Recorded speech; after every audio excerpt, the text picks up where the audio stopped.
नमस्कार श्रोते हो. दीपक रेगे कथाकथन चॅनलवर तुम्हा सगळ्यांचं मनापासून स्वागत. श्रोते हो, आज तुम्ही ऐकणार आहात उज्ज्वला केळकर यांनी अनुवाद केलेली कथा साप.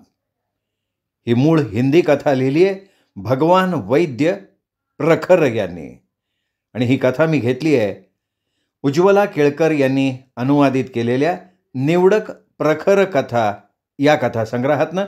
पण तत्पूर्वी तुम्ही जर आत्ता चॅनलवर पहिल्यांदा आला असाल किंवा अजूनपर्यंत चॅनल सबस्क्राईब केलेलं नसेल तर प्लीज चॅनल सबस्क्राईब करा.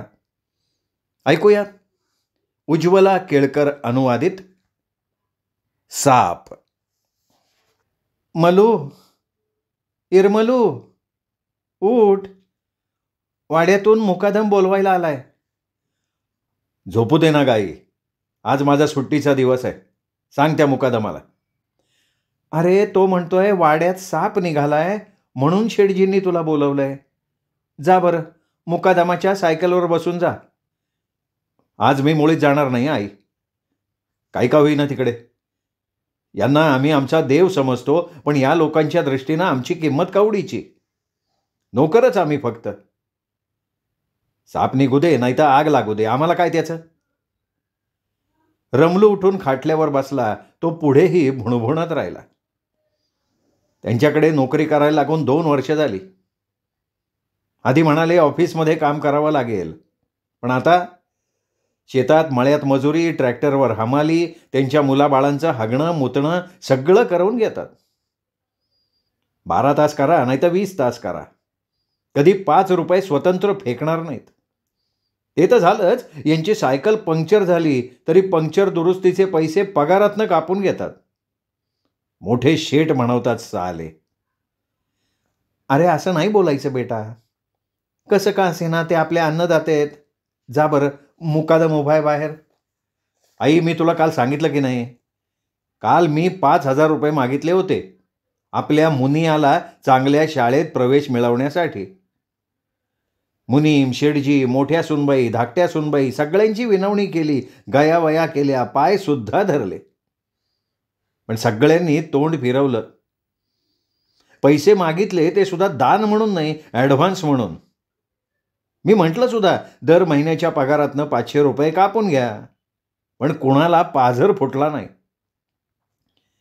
अरे मोठ्या शेठजींना सांगायचंच ना, ते तुझ्या वडिलांपासून आपल्याला ओळखतात. त्या मुठल्याला सुद्धा सांगितलं. काय म्हणाला माहिती आहे? काय म्हणाला, उगाचच पैसे फुकट घालवता तुम्ही लोक. म्युन्सिपाल्टीच्या शाळेत का प्रवेश घेत नाही? तुम्हा लोकांसाठी तीच शाळा ठीक आहे. अरे बेटा, एकदा नाही म्हटलं म्हणजे प्रत्येक वेळी नाहीच म्हणतील असं थोडंच आहे का? असेल त्यांची काही अडचण. तुझे बाबा गेल्यानंतर त्यांनी तुला नोकरी दिली नसती तर आज आपण कुठे असतो? आज त्यांच्यावर संकट आलंय आणि आपण घरात झोपून राहतोय, हे काही ठीक नाही. एवढ्याच झोपडीसमोर एक मोटारसायकल उभी राहिली. त्यावरून मुनीम आले होते. अरे चल बेटा रमलू, वाड्यावर भयंकर गोंधळ माजलाय. आपण मुनीमजी, मी येऊन काय करू? मला साप पकडता येत नाही. एव्हाना रमलू चुळा भरून उपरण्याला तोंड पुसत बाहेर आला होता. अरे तुझे वडील साप पकडायचे ना, त्यांचा कोणी साथीदार असेल तर त्याला घेऊन जाऊया. शेठजींनी त्याच्यासाठी मोटरसायकल पाठवली आहे. अरे ते रमैया चाचा असतील, तुझ्या बाबांबरोबर ते पण साप पकडायला जायचे. मुनीम आणि रमलू रमैया चाच्याकडे गेले, पण तिथं कळालं ते आपल्या मुलाकडे पुण्याला शिफ्ट झालेले आहेत. रमलू मुनीमजींच्या बरोबर वाड्यावर पोचला. शेठ, शेठाणी आणि घरातले इतर सगळे 17-18 लोक अंगणात कुणा संकट मोचकाची प्रतीक्षा करत उभे होते. मुकादम वाड्यावर आधीच पोचला होता. त्यांनी रमलूचा हात धरला आणि ज्या खोलीत साप होता तिथे त्याला ताबडतोब घेऊन गेले. खोलीच्या दरवाजाशी डावी उजवीकडे 2 नोकर हातात लाठी घेऊन उभे होते. त्यापैकी एक जण म्हणाला, 8-10 फुटांपेक्षा कमी नाहीये. सगळ्यात आधी मोठ्या सुनबाईंना दिवाणखान्यात दिसला. त्या ओरडल्या. आम्ही तिथे पोहोचेपर्यंत कोठीच्या खोलीतून इथे रश्मीताईंच्या खोलीत पोहोचला. मला तर वाटतंय अस्सल नाग आहे बरं का, दुसरा नोकर म्हणाला. नाही नाही, नागिण आहे नागिण. बहुतेक कात टाकणार आहे, त्यामुळे तिची गती संथ झाली आहे. नाहीतर आत्तापर्यंत सगळ्या वाड्यात फिरून आली असती. आणखीन एका नोकरानं विस्तृत माहिती दिली. अरे मग तुम्ही लोकांनी तिला घेरून मारलं का नाही? अरे बाबा, हे लोक साप मारत नाहीत ना, त्यांच्याकडे नागदेवतेची पूजा केली जाते. मग तुम्ही लोक एवढ्या जाडजाड लाठ्या काठ्या घेऊन का उभे राहिलाय? नाही, शेठजी म्हणाले त्याच्यावर लक्ष ठेवा, नाही तर कुठे घुसेल कोणास ठाऊक. बरं, मग आता कुठे? ते काय त्या कोपऱ्यात पुस्तकांच्या कापटाखाली वेटोळं घालून बसलाय. रमलूला आपल्या वडिलांची आठवण झाली. साप पकडण्याचं चांगलंच कसब होतं त्यांच्याकडे. अनेकदा त्यांच्या साप पकड अभियानात रमलू सुद्धा सहभागी व्हायचा. रमलूनं डोळे मिटून भोळ्या शंकराचं स्मरण केलं. त्याचे वडील तसंच करायचे. मग म्हणाला, एक मोठा माठ आणा आणि एक चांगलं मजबूत कापड माठाच्या तोंडावर बांधण्यासाठी. अरे, तुझा हा पंचा सुद्धा चालेल. त्यांनी एका नोकराच्या खांद्यावरचा पंचा घेऊन आपल्या गळ्याभोवती लपेटला. मग त्यांनी 4-5 फूट लांबीची काठी घेतली आणि तो खोलीत शिरला. त्यांनी कपाटाला थोडासा धक्का देताच सापानं एक फुटकार टाकला आणि तो सर्रकन बाहेर आला. दरवाजाशी उभा असलेला एक नोकर ओरडला, रमलू, सावध राहा रे बाबा. दुसरा म्हणाला, लक्ष ठेव, साप उसळी मारून उलटा होऊन सुद्धा चावतो बर का. रमलू अधिक सावध झाला. खोलीत लावलेल्या गुळगुळीत टाईल्समुळे सापाला वेगानं सरकता येत नव्हतं. तो भिंतीच्या कडेकडेनं दरवाजाच्या दिशेनं सरपटायला लागला. रमलू सावधपणे पुढे झाला आणि लाठीचं टोक सापाच्या मानेपाशी पूर्ण ताकदीनं दाबलं आणि उजव्या हातानं त्याची शेपटी मजबूतीनं पकडून झटकन त्याला उलटं पकडलं. साप रमलूपेक्षा एखादा फूट जास्तच उंच होता. सापाला सावधपणे पकडून रमलू अंगणात आला. शेठजी आणि त्याच्या कुटुंबियांनी साप बघितला तेव्हा त्यांचे डोळेच विस्फारले. तऱ्हेतऱ्हेच्या चर्चा सुरू झाल्या. या दरम्यान रमलूच्या इशाऱ्यानुसार नोकर मोठं मडकं घेऊन तिथे आला. रमलूनं सापाला मडक्यात सोडलं आणि पापणी लावायच्या आत आपल्या गळ्यातला पंचा काढून मडक्याचं तोंड बांधून टाकलं. सापाच्या अस्वस्थपणामुळे हलणारं मडकं देखील वाड्यातल्या लोकांच्या मनात भीतीचे शहारे उठवायला पुरेसं होतं. इकडे रमलूचं सारं शरीर पानाप्रमाणे थरथर कापत होतं. घामानं न्हाऊन निघाला होता रमलू.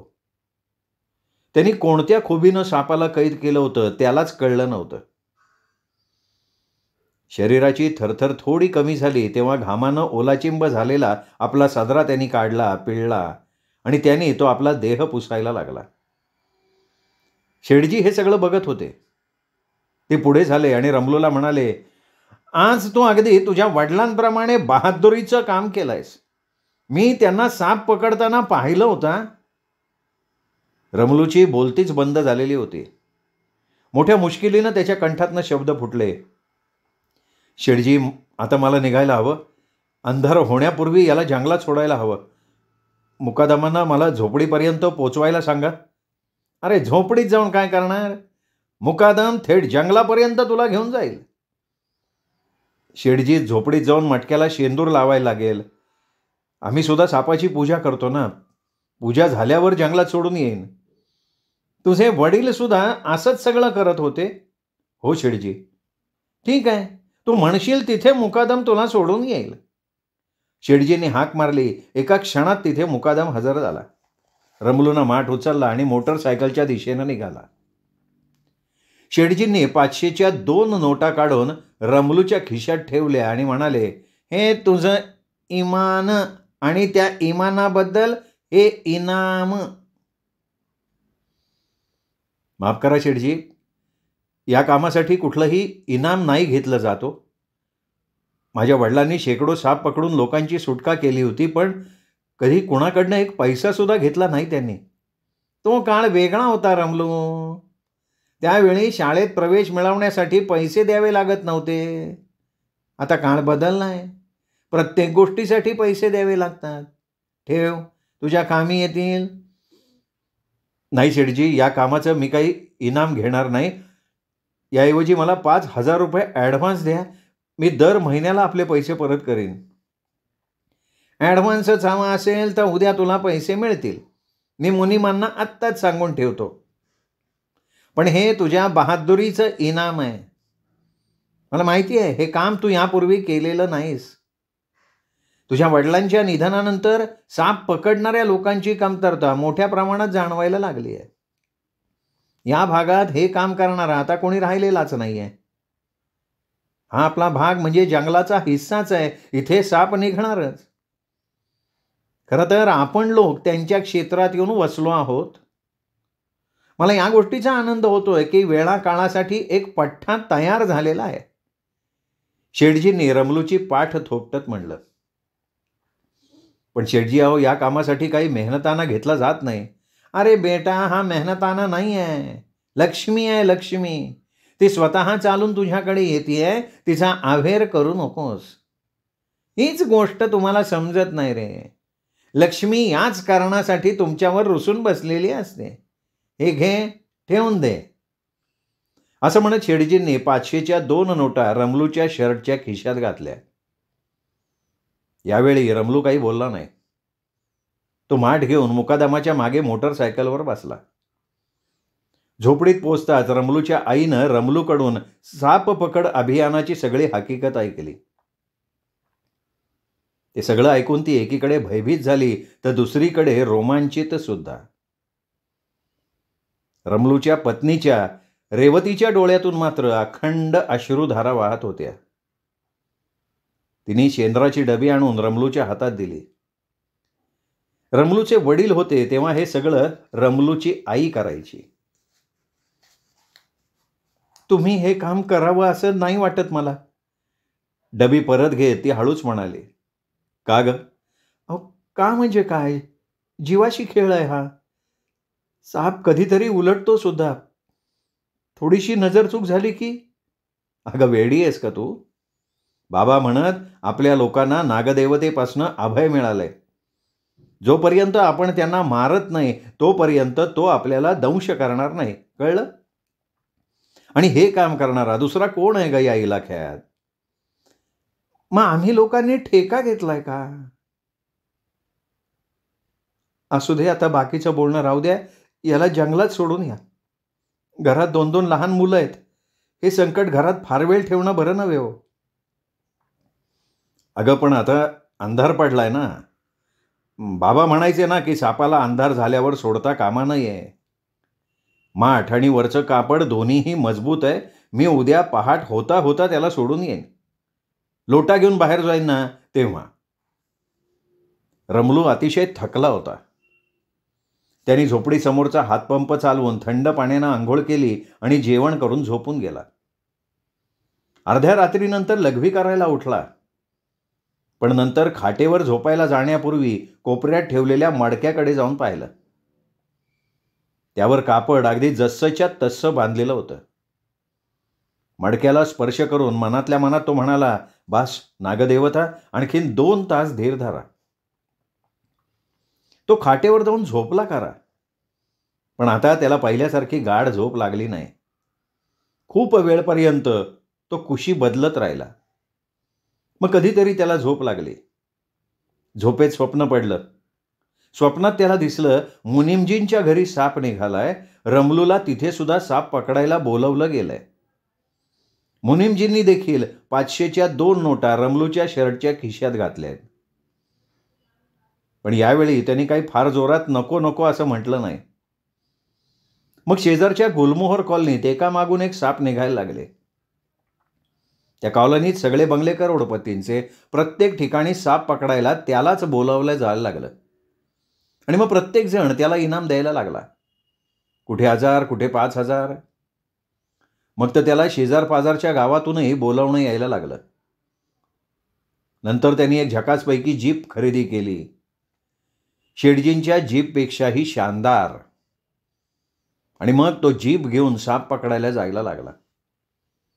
दिवसेंदिवस त्याची ख्याती वाढायला लागली. त्यांनी आपला कारभार सांभाळण्यासाठी काही सहाय्यक सुद्धा ठेवले.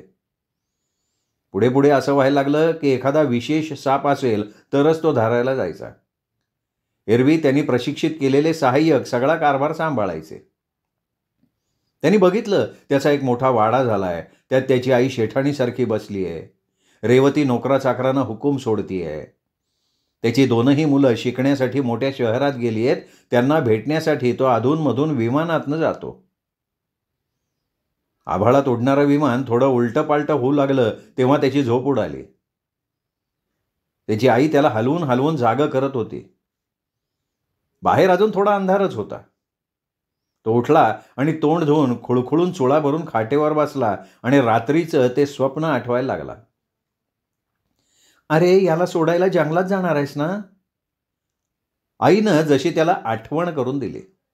अगं आई, जातो मी. इथून 2 फरलांगावर तर जंगल आहे. ते आहे रे, पण बिचारा रात्रभर मडक्यात बंद आहे.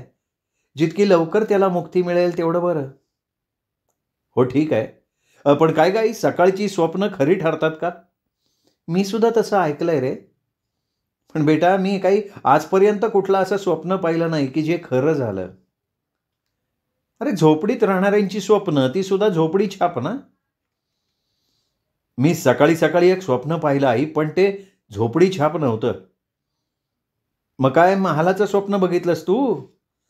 मी आता परत आलो ना की तुला सगळंच स्वप्न सांगेन. केर काढता काढता रेवती माय लेकाचा संवाद ऐकत एका कोपऱ्यात उभी होती. रमलूच्या तोंडून स्वप्नाबद्दल ऐकल्यावर तिचं तोंड हवेच्या झुळुकीमुळे फटकन उघडणाऱ्या दरवाजासारखं उघडं राहिलं. रमलूनं मडकं उचललं आणि तो बाहेर पडला. थोड्याच वेळात तो रस्त्यावर आला.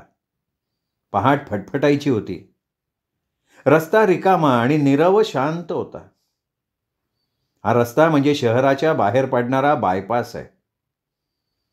चालत चालत तो रस्त्यावर लावलेल्या दिशादर्शकाच्या फलकापाशी पोचला आणि मटका खाली ठेवून मध्यम प्रकाशात फलक वाचू लागला. फलकावर एका बाजूला लिहिलं होतं गुलमोहर कॉलनी मार्ग आणि दुसऱ्या बाजूला लिहिलं होतं रिझर्व्ह फॉरेस्ट मार्ग. त्यांनी समोर बघितलं. गुलमोहर कॉलनीचे शानदार बंगले अर्धवट अंधारातही स्पष्ट दिसत होते.